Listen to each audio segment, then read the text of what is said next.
Selamat datang di mata pelajaran IPS. Hari ini kita akan belajar tentang IPS. Jangan lupa subscribe ya. Oke.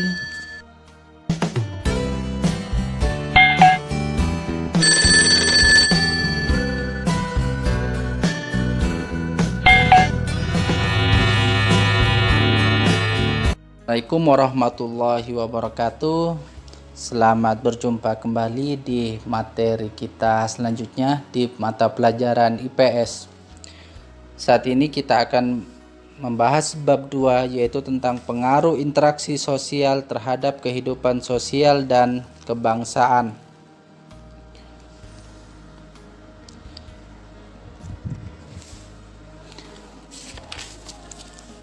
Kalian perhatikan keragaman masyarakat Indonesia pada gambar berikut ini.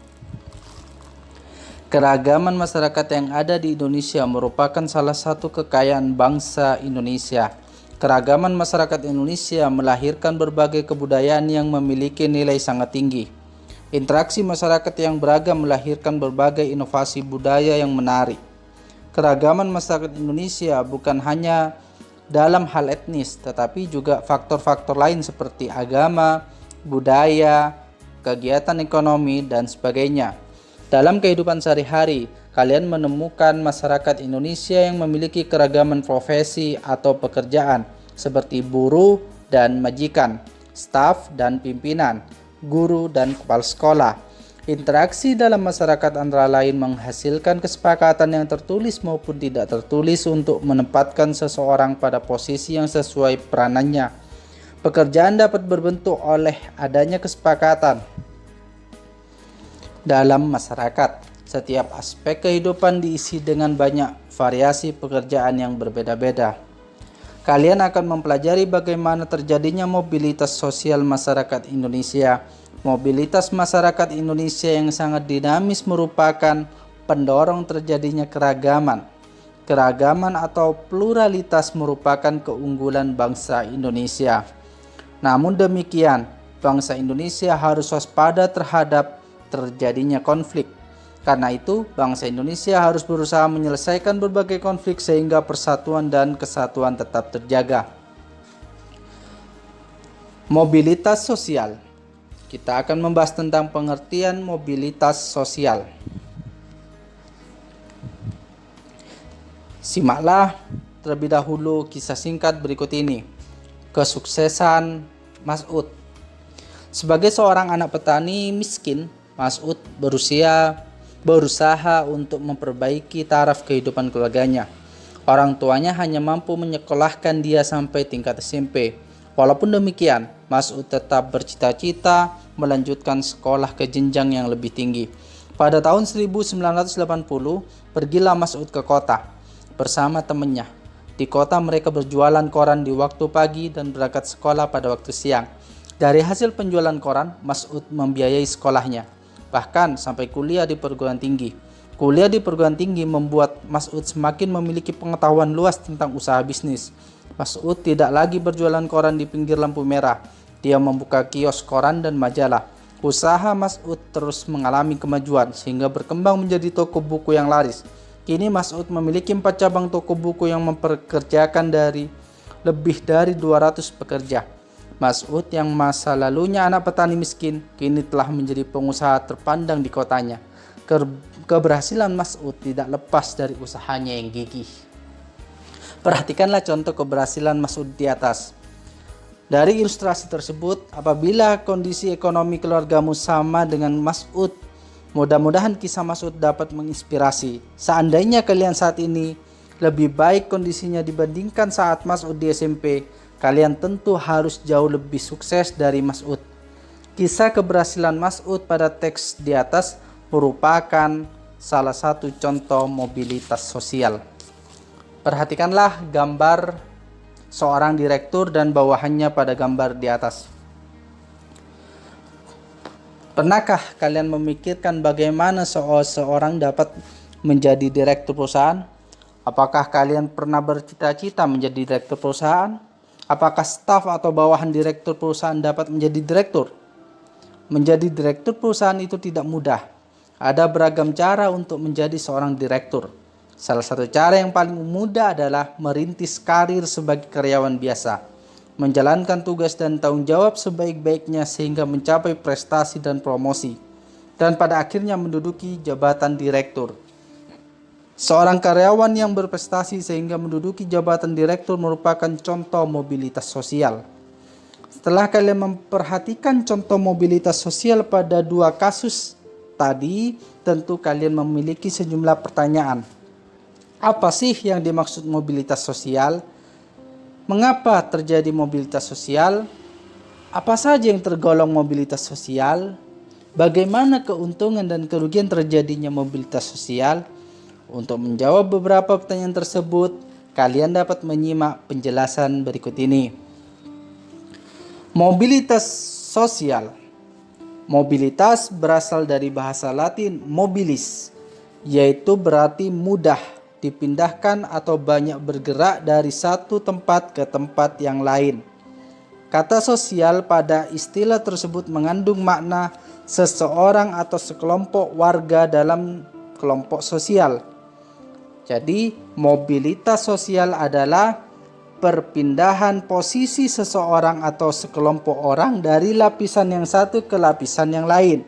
Seseorang yang mengalami perubahan kedudukan atau status sosial dari suatu lapisan ke lapisan lain, baik menjadi lebih tinggi, mengalami perubahan kedudukan, atau menjadi lebih rendah dari sebelumnya, atau hanya berpindah peran tanpa mengalami perubahan kedudukan di tempat tersebut, itu dinamakan atau disebut mobilitas sosial.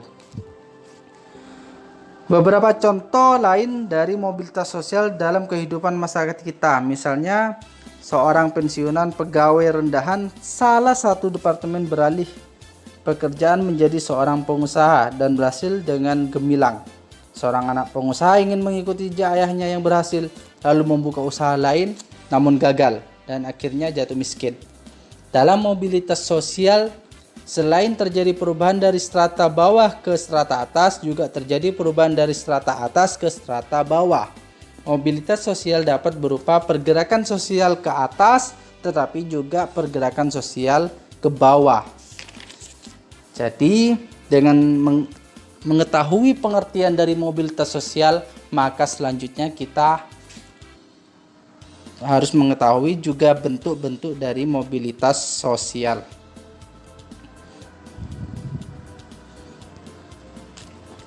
Bentuk-bentuk mobilitas sosial. Tapi sebelumnya kita perlu ketahui mobilitas sosial menurut para ahli. Menurut Paul B. Horton, mobilitas sosial adalah suatu gerak perpindahan dari satu kelas sosial ke kelas sosial lainnya, atau gerak pindah dari strata yang satu ke strata yang lain. Kimball Young dan Raymond W. Wimak menjelaskan bahwa mobilitas sosial adalah suatu gerak dalam struktur sosial, yaitu pola-pola tertentu yang mengatur organisasi suatu kelompok sosial. Struktur sosial mencakup sifat hubungan antar individu dalam kelompok dan hubungan antara individu dan kelompoknya.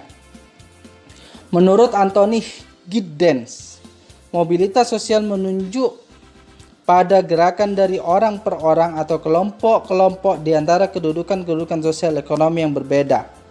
Dan terakhir ada Horton dan Huhn menjelaskan bahwa mobilitas sosial merupakan tindakan berpindah dari satu kelas sosial ke kelas sosial lainnya. Selanjutnya, bentuk-bentuk mobilitas sosial. Kalian telah mempelajari pengertian mobilitas sosial dan menemukan berbagai contoh mobilitas sosial yang terjadi di lingkungan tempat tinggalmu. Untuk memperdalam pemahamanmu tentang mobilitas sosial, kalian dapat mempelajari berbagai bentuk mobilitas sosial. Berdasarkan bentuknya, mobilitas sosial dibedakan atau mobilitas sosial vertikal dan mobilitas sosial horizontal.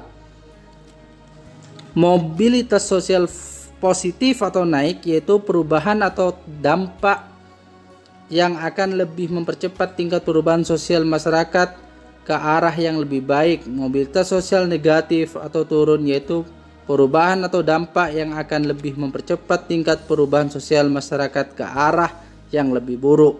Untuk memahami kedua bentuk mobilitas sosial tersebut, kita akan membahas pertama mobilitas vertikal.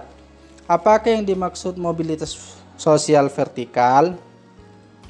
Mobilitas sosial vertikal adalah perpindahan seseorang atau kelompok dari suatu kedudukan sosial ke kedudukan sosial lain yang tidak sederajat, baik pindah ke tingkat yang lebih tinggi social climbing maupun turun ke tingkat lebih rendah social sinking. Mobilitas vertikal, ada mobilitas vertikal ke atas social climbing. Social climbing adalah mobilitas yang terjadi karena adanya peningkatan status atau kedudukan seseorang atau naiknya orang-orang berstatus sosial rendah ke status sosial yang lebih tinggi.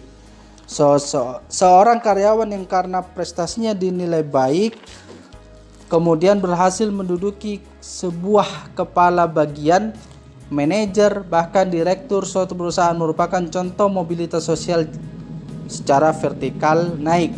Bentuk sosial climbing lain yang misalnya terbentuknya suatu kelompok baru yang lebih tinggi daripada lapisan sosial yang sudah ada. Seperti contoh kisah Buddha Maris. Buddha Maris Mendila ini adalah seorang guru di salah satu sekolah di provinsi Papua. Sebagai guru IPS, Buddha Maris Mendila menjalankan tugas dengan baik. Bukan hanya mengajar satu saja, Buddha Maris Mendila juga melaksanakan administrasi dengan penuh tanggung jawab. Berbagai kegiatan sekolah yang menjadi tanggung jawabnya dilaksanakan dengan baik. Karena berbagai prestasinya, Buddha Maris Mendila diangkat menjadi kepala sekolah. Gerak sosial dari seorang guru menjadi kepala sekolah atau naik jabatan pada kasus Buddha Maris Mendila ini merupakan salah satu bentuk dari mobilitas sosial vertikal ke atas. Terus selanjutnya adalah mobilitas vertikal ke bawah atau social sinking.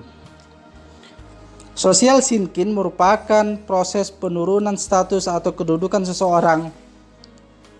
Proses social sinking seringkali menimbulkan gejolak kejiwaan bagi seseorang karena ada perubahan pada hak dan kewajibannya. Contoh, seorang pegawai diturunkan pangkatnya karena melanggar aturan sehingga ia menjadi pegawai biasa. Contoh kasus seperti Pak Gayus ini. Ada cerita Pak Gayus adalah seorang anak pengusaha yang memiliki usaha perkebunan teh di beberapa tempat di Jawa Barat. Pak Gayus mengembangkan usaha dengan membuka usaha baru, yakni bisnis pertambangan. Namun, usaha pertambangan Pak Gayus tidak berhasil berkembang.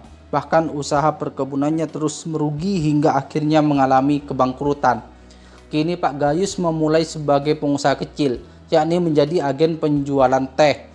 Gerak sosial Pak Gayus yang mengalami penurunan pada kasus ini juga merupakan contoh mobilitas sosial vertikal, namun vertikal ke bawah, yang disebut dengan social sinking. Jadi dari yang sebelumnya orang sukses, kaya raya, lalu menjadi orang yang miskin atau bangkrut. Ini adalah contoh dari mobilitas sosial vertikal ke bawah. Terus selanjutnya ada mobilitas horizontal. Mobilitas horizontal adalah perpindahan status sosial seseorang atau kelompok orang dalam lapisan sosial yang sama. Mobilitas horizontal merupakan peralihan individu atau objek sosial lainnya dari satu kelompok sosial ke kelompok sosial lainnya yang sederajat. Pada mobilitas horizontal tidak terjadi perubahan dalam derajat kedudukan seseorang. Contoh, ada sebuah cerita tentang Pak Zainuri. Pak Zainuri ini adalah seorang kepala sekolah di salah satu SMP di Jawa Timur yang sudah 8 tahun menjabat. Dinas Pendidikan memindahkan Pak Zainuri ini ke sekolah lain dan tetap menjabat sebagai kepala sekolah. Gerak sosial yang dialami Pak Zainuri ini juga merupakan contoh dari bentuk mobilitas sosial horizontal. Jadi yang sebelumnya kepala sekolah di sekolah A lalu dipindah menjadi kepala sekolah di sekolah B. Ini adalah perpindahan, namun tidak menurunkan derajatnya, tetap sebagai kepala sekolah, namun hanya pindah tempat kerja. Untuk selanjutnya kita akan membahas tentang faktor-faktor pendorong dan penghambat dari mobilitas sosial. Jadi setelah kalian mempelajari pengertian dan contoh-contoh mobilitas vertikal dan horizontal, kalian tentu memperoleh pelajaran penting bagaimana gerak kehidupan manusia. Ibarat roda yang berputar, manusia tidak selamanya menduduki jabatan yang tinggi. Karena itulah, manusia harus mampu menjaga dirinya dengan baik. Apabila telah memperoleh kedudukan yang lebih tinggi, manusia harus sadar bahwa kedudukan tersebut merupakan amanah yang harus dijalankan dengan baik. Bagaimana apabila saat ini sedang berada di lapisan sosial paling bawah? Orang yang merasa dirinya berada di lapisan paling bawah tidak perlu berkecil hati. Asalkan tetap berusaha dengan tekun, sikap pantang menyerah merupakan kunci keberhasilan meraih cita-cita. Jadi kalian mungkin bertanya, mengapa terjadi mobilitas sosial? Apakah mobilitas selalu terjadi dalam masyarakat? Untuk menjawab pertanyaan tersebut, kalian perlu mempelajari faktor-faktor apa saja yang menyebabkan terjadinya mobilitas sosial. Dalam setiap masyarakat, kecenderungan mengalami mobilitas sosial berbeda-beda. Ada masyarakat yang dengan cepat dan mudah mengalami mobilitas sosial, tetapi ada pula masyarakat yang cenderung sulit mengalami mobilitas sosial. Mengapa demikian? Terdapat beragam faktor yang mendorong terjadinya mobilitas sosial, yaitu jadi faktor pendorong mobilitas sosial. Pertama, ada faktor struktural. Kalian tentu mengenal semua presiden yang pernah memerintah Republik Indonesia, seperti Soekarno, Soeharto, B.J. Habibie, Abdurrahman Wahid, Megawati, Susilo Bambang Yudhoyono, dan Joko Widodo. Ketujuh tokoh Indonesia tersebut berhasil mencapai status sosial yang tinggi berkat sistem demokrasi yang berlaku dalam politik di Indonesia. Dengan sistem demokrasi, setiap warga negara Indonesia dapat mencapai status sosial berupa jabatan politik yang tinggi. Kedudukan yang tinggi bukan lagi didasarkan pada keturunan, tetapi pada kemampuan hingga kemudian dipercaya menjadi pemimpin. Rakyat biasa sebagaimana ketujuh tokoh di atas menjadi presiden bukan karena mereka keturunan presiden, tetapi dipilih oleh rakyat. Hal ini tentu berbeda dengan sistem pemerintahan kerajaan di masa pengganti raja, di mana pengganti raja adalah keturunan dari sang raja sendiri.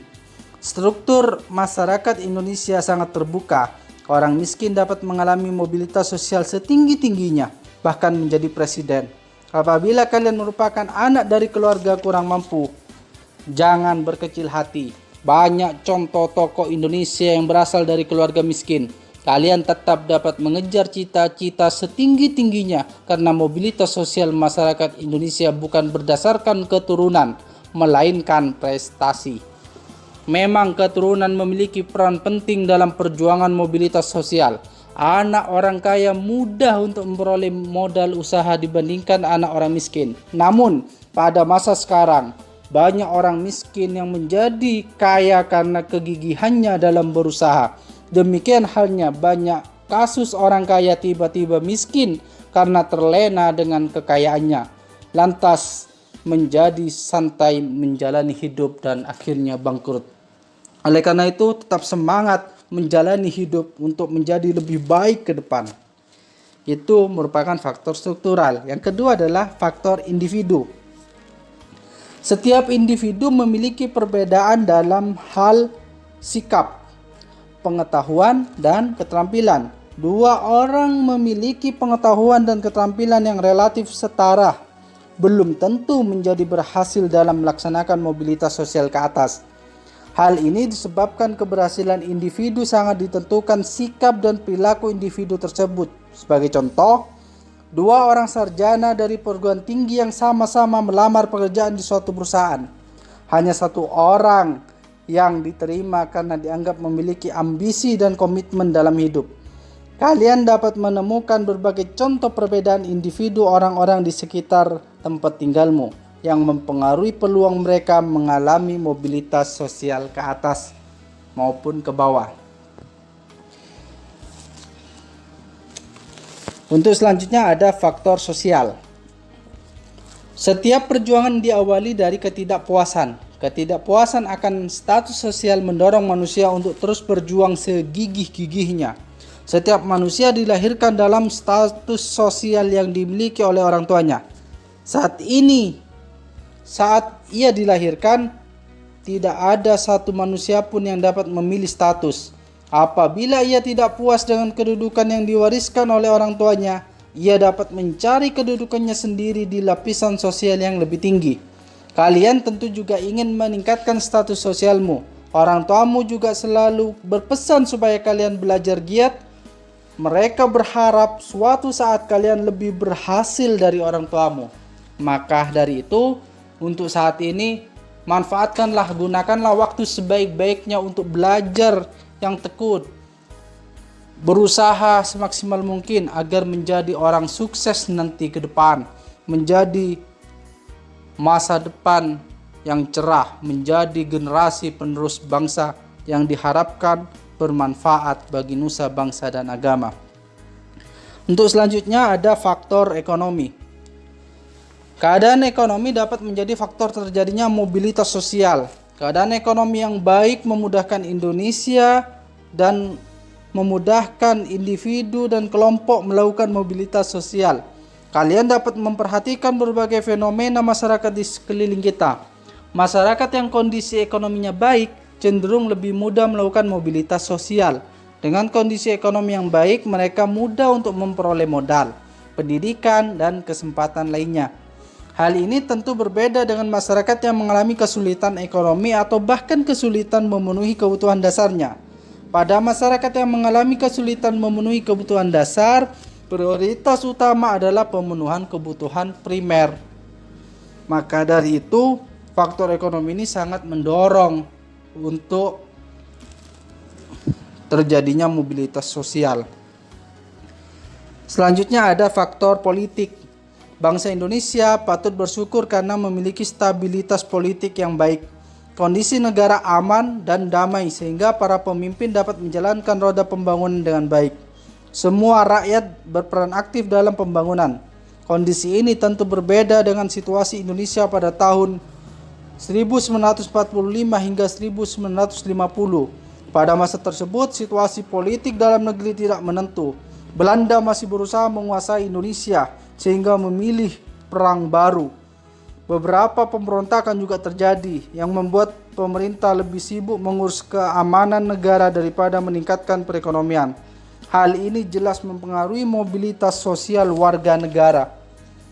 Jadi yang sebelumnya biasanya fokus untuk bekerja, fokus untuk berusaha, namun dia tetap mempertahankan negaranya karena adanya penjajahan atau keadaan politik yang tidak aman. Seandainya politik itu aman, maka orang beraktivitas juga aman. Ini akan terjadi mobilitas sosial yang lebih baik. Untuk selanjutnya ada kemudahan akses pendidikan. Jika pendidikan berkualitas mudah didapat, tentu mudah juga bagi orang untuk melakukan pergerakan atau mobilitas dengan berbekal ilmu yang diperolehnya. Sebaliknya, kesulitan dalam mengakses pendidikan yang bermutu menjadikan orang tak menjalani pendidikan yang bagus, serta sulit untuk mengubah status karena kurangnya penguasaan ilmu pengetahuan. Pada zaman penjajahan, pendidikan sulit didapat bangsa Indonesia. Akibatnya, masyarakat terkungkung dalam kebodohan. Jangankan mengembangkan ilmu pengetahuan dan teknologi, membaca saja sebagian besar rakyat Indonesia tidak bisa. Penduduk Indonesia yang dapat membaca dan menulis pada akhir masa penjajahan Jepang tidak lebih dari 10%. Kalian dapat memperkirakan pada masa penjajahan Belanda, jumlah buta huruf di Indonesia tentu jauh lebih besar. Bagaimana dengan pendidikan di Indonesia pada masa sekarang? Kalian patut bersyukur karena rakyat Indonesia memiliki kesempatan yang sama dalam mengakses pendidikan. Apabila kalian menginginkan pendidikan setinggi-tingginya, negara telah menyediakan berbagai kemudahan untuk pendidikan SD dan SMP. Negara telah membebaskan biaya dasar pendidikan. Walaupun demikian, tentu bukan pendidikan gratis. Sebab kalau ingin mutu sekolah semakin baik, tentu diperlukan biaya yang tinggi juga. Untuk pendidikan tinggi menengah, beberapa daerah juga telah membebaskan biaya pendidikan. Apabila masih terjadi kesulitan, pemerintah dan swasta memberikan banyak beasiswa. Bagaimana dengan pendidikan di perguruan tinggi? Selain berbagai beasiswa yang diberikan kepada mahasiswa berprestasi dan mahasiswa miskin selama menempuh pendidikan, pemerintah juga menyediakan beasiswa yang diberikan pada saat mahasiswa mendaftar di perguruan tinggi. Beasiswa yang diluncurkan sejak masa Presiden Susilo Bambang Yudhoyono atau Pak SBY yang bernama Bidik Misi, biaya pendidikan mahasiswa miskin berprestasi. Apabila merasa berasal dari keluarga kurang mampu, kalian dapat mendaftarkan diri di perguruan tinggi dengan dukungan beasiswa Bidik Misi. Asalkan kalian memiliki semangat yang tinggi dan memiliki prestasi yang bagus. Semua biaya kuliah dan biaya hidup selama studi 4 tahun atau 8 semester akan ditanggung negara. Tidak ada alasan tidak maju pendidikan karena tidak mampu, tapi harus ada niat dan tulus serta tekad yang kuat untuk menempuh pendidikan. Itulah kemudahan dalam akses pendidikan dapat mendorong manusia untuk menjadi mobilitas sosial lebih tinggi atau lebih rendah. Selain memahami berbagai faktor yang mendorong terjadinya mobilitas sosial, kalian juga perlu memahami berbagai faktor penghambat mobilitas sosial. Jadi ada faktor pendorong, tentu juga ada faktor penghambat. Apa saja faktor penghambatnya? Yaitu pertama ada faktor kemiskinan. Sebagai contoh, pendidikan akan menjadi pendorong mobilitas sosial apabila sistem pendidikan bersifat terbuka, masih seperti Indonesia pada masa sekarang. Apabila sistem pendidikan seperti pada masa penjajahan, mobilitas sosial masyarakat pasti terhambat. Nah, ini faktor ekonomi dapat membatasi mobilitas sosial karena kemiskinan itu tadi. Bagi masyarakat miskin, mencapai status sosial tertentu merupakan hal sangat sulit. Salah satu penyebab kemiskinan adalah pendidikan yang rendah. Masyarakat yang berpendidikan rendah berpengaruh terhadap kualitas sumber daya manusia. Akibatnya, tingkat kemudahan untuk mendapatkan pekerjaan terbatas. Saat ini, negara Indonesia masih memiliki penduduk miskin kurang lebih 12%. Hal ini menjadi hambatan dalam mobilitas sosial. Karena itulah, pemerintah berusaha mengurangi kemiskinan tersebut dengan berbagai cara. Dengan hilangnya kemiskinan, dengan sendirinya masyarakat akan mudah mengakses berbagai fasilitas dasar dan memudahkan mobilitas. Yang kedua ada diskriminasi. Diskriminasi berarti pembedaan perlakuan karena alasan perbedaan suku, ras, agama, golongan, dan lain-lain. Pada masa penjajahan, terjadi diskriminasi pemerintah Hindia Belanda terhadap masyarakat keturunan Eropa dan masyarakat Indonesia. Dalam memperoleh pendidikan, masyarakat Indonesia disediakan sekolah yang kualitasnya berbeda dengan sekolah-sekolah untuk orang-orang Eropa. Hal ini tentu mempersulit mobilitas sosial rakyat Indonesia. Jadi ini adalah beberapa faktor penghambat dari mobilitas sosial. Pertama kemiskinan, yang kedua adalah diskriminasi. Untuk selanjutnya saluran-saluran mobilitas sosial.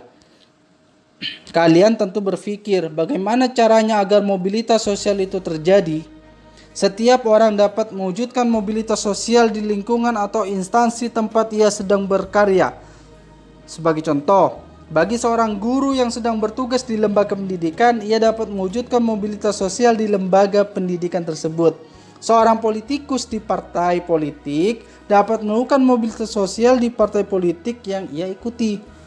Berikut contoh dari saluran-saluran politik, saluran mobilitas sosial. Pertama ada pendidikan. Pendidikan merupakan saluran bagi mobilitas vertikal yang sering digunakan karena melalui pendidikan orang dapat mengubah statusnya.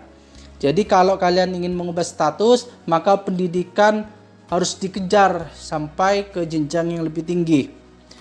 Ini adalah salah satu saluran dari mobilitas sosial. Bukan satu-satunya, namun salah satu dari saluran mobilitas sosial.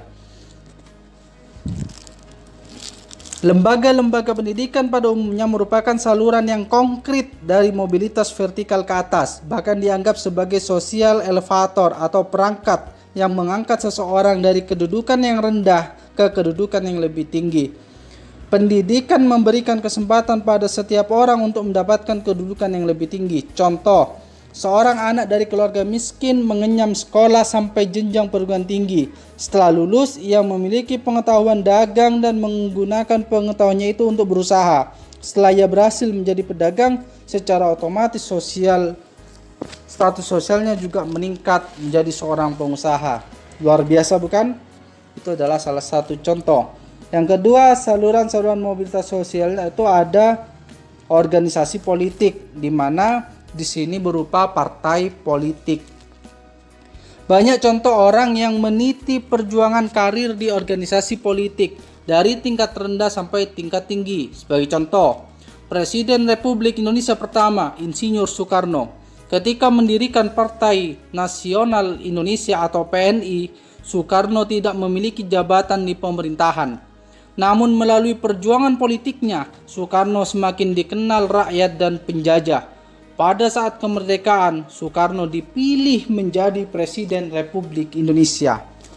Itulah contoh dari organisasi politik sebagai saluran mobilitas sosial.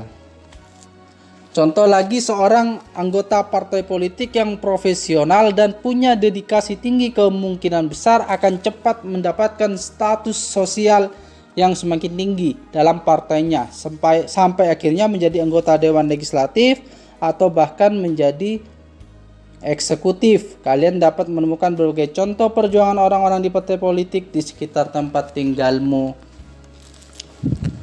Yang ketiga ada organisasi ekonomi. Organisasi yang bergerak itu antara lain dalam bidang perusahaan ataupun jasa, umumnya memberikan kesempatan seluas-luasnya bagi seseorang untuk mencapai mobilitas vertikal. Organisasi ekonomi itu antara lain koperasi dan badan usaha. Koperasi tentu untuk menyejahterakan anggotanya. Karena itu, koperasi akan melayani kebutuhan anggotanya. Koperasi sekolah tentu akan mengutamakan pelayanan terhadap para peserta didik. Demikian juga halnya dengan koperasi pasar, petani, nelayan, dan sebagainya. Melalui organisasi koperasi, kesejahteraan anggota dapat diperjuangkan. Keberhasilan perjuangan koperasi mencerminkan keberhasilan perjuangan anggota-anggotanya. Terus selanjutnya ada organisasi profesi.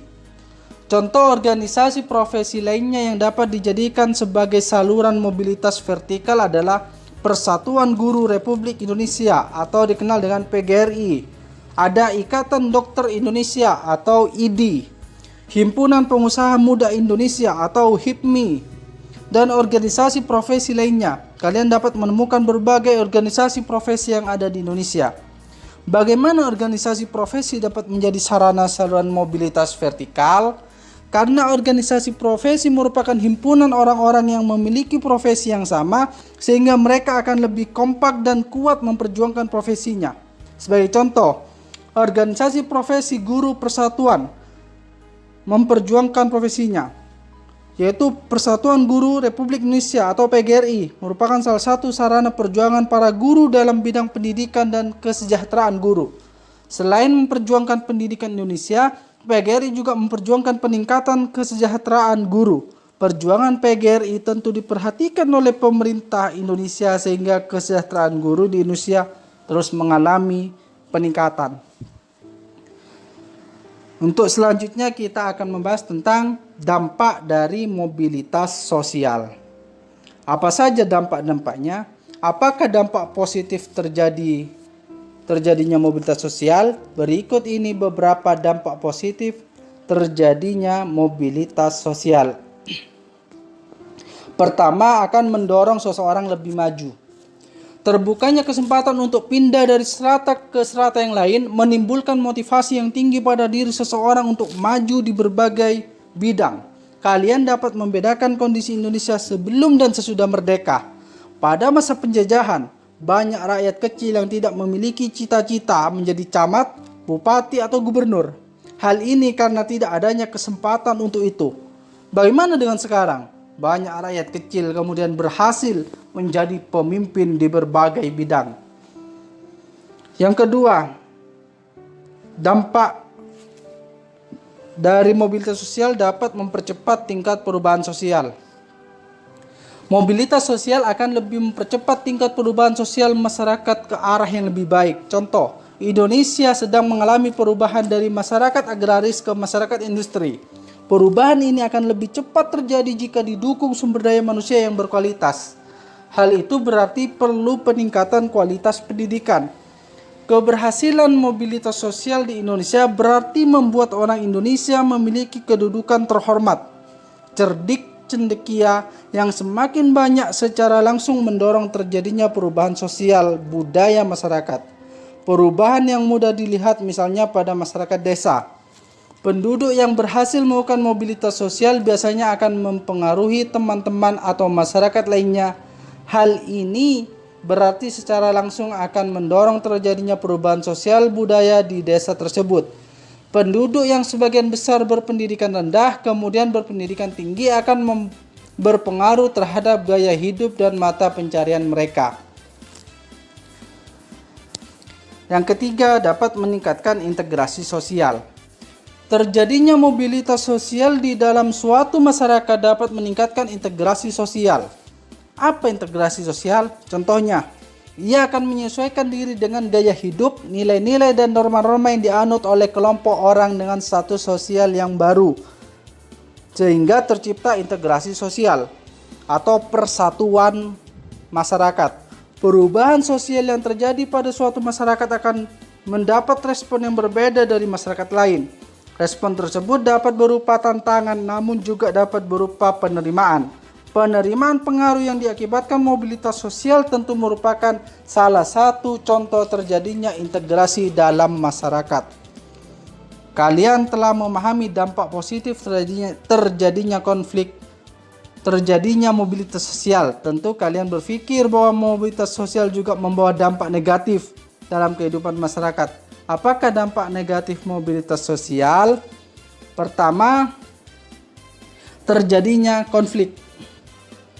Mobilitas sosial merupakan salah satu perjuangan manusia dan kelompok sosial untuk mencapai posisi sosial yang semakin tinggi. Dalam hal ini, sangat wajar kalau kemudian timbul persaingan yang kerap juga memicu konflik dalam perjalanan kehidupan manusia.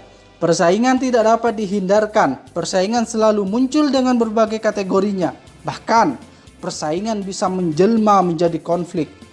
Perjuangan bangsa Indonesia untuk memperoleh kemerdekaan mendapat tantangan luar biasa dari penjajah. Konflik ini dapat dihindarkan bahkan sampai terjadi perang. Sebagai contoh kecil, perjuangan karyawan bawahan di suatu perusahaan untuk mencapai kedudukan yang lebih tinggi akan menghadapi persaingan dari karyawan lain. Bahkan dapat pula berhadapan dengan atasan yang takut kedudukannya digeser. Contoh lain, perjuangan di dalam partai politik dan antar partai politik. Semua partai politik berjuang salah satunya untuk memperoleh kekuasaan. Kondisi ini tentu menimbulkan persaingan yang kadang memunculkan konflik. Kalian tentu masih ingat peristiwa gerakan 30 September 1965 atau dikenal dengan G30 SPKI. Peristiwa tersebut merupakan salah satu dampak negatif dari ambisi mereka, jabatan atau kekuasaan yang lebih tinggi. Persaingan antar partai politik di Indonesia mengakibatkan konflik yang membahayakan kelangsungan bangsa Indonesia. Persaingan ataupun konflik perlu disikapi dengan bijaksana. Persaingan tidak dapat dihindarkan, tetapi persaingan yang tidak sehat akan menyebabkan konflik. Karena itulah setiap perubahan sosial hendaknya selalu dikelola dengan sikap yang positif. Dengan demikian, tiap individu atau kelompok sosial yang berhasil atau gagal dalam usaha melakukan mobilitas sosial ke atas sama-sama ikhlas menerima kenyataan. Untuk terakhir, ada gangguan psikologis. Seseorang yang memiliki jabatan kadang khawatir kehilangan jabatan. Bahkan saat jabatan yang dimiliki sudah jelas, kadang ia tidak rela melepaskan jabatan tersebut. Bahkan orang yang setelah kehilangan jabatan, baik karena diganti maupun karena sudah selesai masa tugasnya atau pensiun, menjadi mudah gelisah. Individu yang mengalami keadaan seperti ini termasuk mengalami gangguan psikologis. Hal tersebut akan membahayakan diri sendiri karena stres yang berkepanjangan akan melahirkan berbagai penyakit psikis dan fisik lainnya. Contoh, darah tinggi, asam lambung, insomnia merupakan penyakit yang salah satunya disebabkan gangguan psikologis. Gangguan psikologis seperti di atas tentu tidak akan terjadi pada individu yang lapang dada menerima keadaan dan kemudian bertekad untuk berubah dan selalu mensyukuri kehidupannya dalam keadaan apapun. Insya Allah tidak akan terjadi gangguan psikologis. Demikianlah materi kita hari ini, semoga bermanfaat. Silakan dukung channel kami dengan cara subscribe, like, dan share jika bermanfaat. Saya akhiri, wassalamualaikum warahmatullahi wabarakatuh.